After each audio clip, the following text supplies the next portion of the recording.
First of all, apologies for the slightly clickbaity title, but I do honestly believe that this is one of the best drum covers you've probably never seen.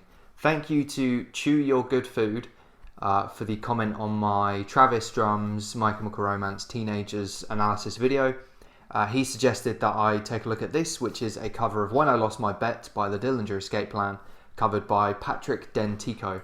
I'd never heard of Patrick before, so I searched him up and I saw the thumbnail and I thought, oh, maybe, you know, and it said 16 years old in the video description. I was like, oh, maybe this is really terrible and he wants me to laugh at it, which is something that I don't really want to do on this channel ever, is laugh at other people. So I watched it and I was completely blown away. My first impressions just from the thumbnail, and I guess basically you should never judge a book by its cover. This is a phenomenally difficult song. Anything from the Billy Reimer era of Dillinger is. I mean, pretty much anything Dillinger Escape Plan, except for maybe the Gil Sharon era, is, you know, relatively difficult to play. So props to Patrick for this. Let's check it out and see what he's doing. So contrary to what I just said, this is actually one of the easier Dillinger songs to play, especially off One of Us is the Killer. But what it does require is immense concentration and the ability to sort of think 10 seconds ahead of where you already are and play really quite complex rhythms, remembering when to hit what, and just, yeah, just trying to replicate Billy Reimer is easier said than done. Like his tempo changes, you can see in the early parts of this song, going from what looks like a kind of basic punk beat, but obviously with polyrhythms between the left and right hands, and then these quick blasts of like thrash. It's harder than it looks, honestly, to maintain like the precision and the alternating of left and right. And then into this, yeah, kind of crazy rhythm that Billy Reimer just doesn't play by the rules, basically.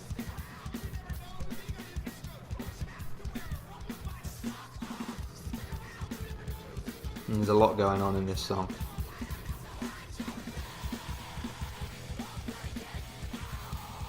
I think one thing that Billy Reimer is notable for is he very rarely uses his right hand to actually keep the rhythm. So with a lot of kind of, should we say, math rock, math metal, the right hand, whether it's playing, you know, crash, ride, hi-hat, whatever, will usually maintain a fairly consistent rhythm to kind of help the song move along. But Dillinger never really cared about that in their music, and neither did Billy with his playing. So it's very rare, unlike now with the chorus, it's very rare that the right hand is actually playing, you know, like a standard rhythm. And it's so difficult to replicate it, honestly. But Patrick does a great job, especially for 16 years old. His China that he's using at the moment is got a huge like piece missing, a huge crack in it. That's because you can see when he's hitting it, there's not a lot of movement with the cymbal, so I'd probably just say loosen up the nut on that one because it's too tight. That's why the cymbal broke. But I mean, just for a 16-year-old to be even attempting this song is wild, let alone doing as good of a job as he does. It really is, playing a Dillinger song is just a mental struggle.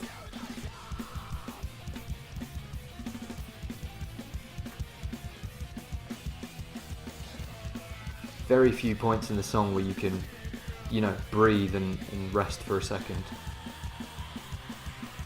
And I actually think the hardest part of the song is coming up in a second. Because there's kind of like this unproven theory with rock songs, metal songs, whatever, that tom-tom rhythms are pretty rudimentary, and sometimes they are. But then you get ones like this, where the alternation, is that a word? The alternating, there we go, between hands and feet is so precise to get the rhythm right. Makes you wonder why the hell the drummers, you know, like Billy, why'd you do it to yourself? No guts, no glory. Come to the end of the song now. Patrick looks pretty happy with himself. I would be, to be honest, as well. It's a really good cover. and that is why I consider it one of the best covers that you've probably never seen. Patrick himself, so I went into his channel to take a look and see if he still regularly or whatever, you know, uploads at all. And his last video was from a year ago, and it was a Between the Buried and Me cover. Has a few hundred views. I'm not that familiar with Between the Buried and Me, but I know that they are very good musicians, to put it lightly. And that video, I'm not going to like react to it or anything, but I really enjoyed watching it. And it seems like Patrick is a drummer where if he had the production values of Luke Holland, Matt Maguire, whoever, you know, if he had that same level of production and, you know, the audio quality around him, I feel like he'd be really up there, because his technical ability from this alone at 16 years old is really high. If you go and watch the Between the Buried and Me cover that came out last year, so I presume he's now, what, 22, 23, then yeah, he's a really good drummer, and hopefully he still plays quite regularly. Maybe he's in a band, who knows. If this video somehow makes its way to Patrick, great job at 16, you know, 6 years ago, whatever. This is a really cool video. It's a great cover. I hope you guys enjoyed it as well. Thank you very much for watching. Leave comments as well. Suggest things for me to check out, because when I started making this series, I thought, yeah, there's loads of names on the list that I can do, and it's surprising actually how little planning I did, and now I'm sort of already thinking, oh god, who can I do? Don't get me wrong, I've got some ideas in the bag, but please leave comments, suggest who I can check out. I love it times like this when it's someone I've never heard of and then it turns out to be something awesome. So yeah, please leave comments. But anyway, thanks for watching. See you next time.